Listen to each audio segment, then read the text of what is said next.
I still remember driving up and looking up at the mountains, and there was no green. There was no green.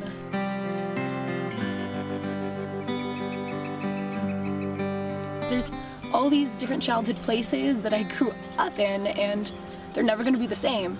The trees are never going to go back for as long as I'm alive, or my kids are alive, or even my grandkids. Like, it's going to take centuries for them to grow back.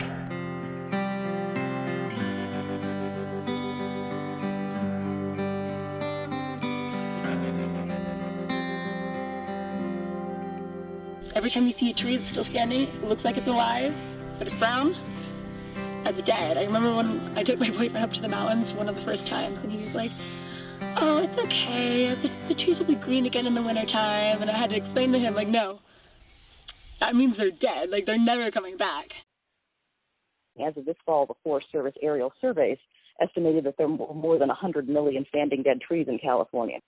Bark beetles are native to California and a natural part of the ecosystem.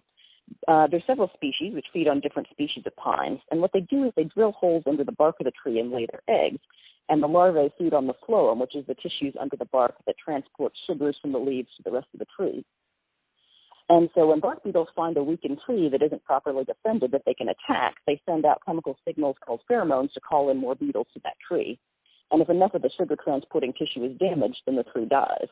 Now, normally they just take out a few weak trees at a time, but when the forest is under high stress, and especially if there's been a lack of cold winters that can kill the dormant beetles, their populations can really explode, and then they may be able to kill trees that aren't as weak as some of the others just because there's so many beetles attacking one tree.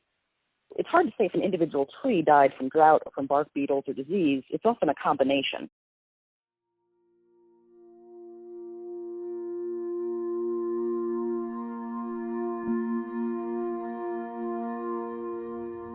I grew up here in the mountains in Auburn, California. Right now we are at Meadow Lakes. This was the nearest lake to my house. I lived just a couple miles that way, a little farther down the mountain. And during hot summer days, we would come here and chill at the lake. The trees were really important to me growing up. I was surrounded by them every day of my life. Fortunately, we've had a pretty wet winter, so that should relieve the stress in the forest for this year. The beetles tend to take out the larger trees but leave the smaller ones. The large ponderosa pines have died, but the ones that are less than about 10 inches across are mostly still alive, as are a lot of the seedlings. I remember in elementary school, I wrote a short story about how I used to go outside and just like chat up these trees that were growing next to my house, and I had names for them, and I just chill with them for hours. And I got an award for it.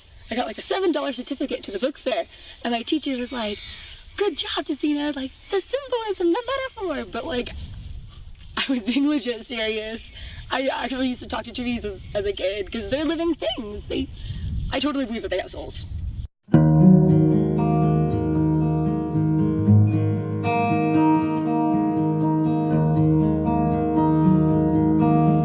I guess it first hit me, like really hit me, like right in the heart when I went away to college. I came back for the first time and I was like, oh yeah, it's gonna be so great. Like I get to see the green trees again and the mountains because I was living in the city and I was so excited just to see like the green trees.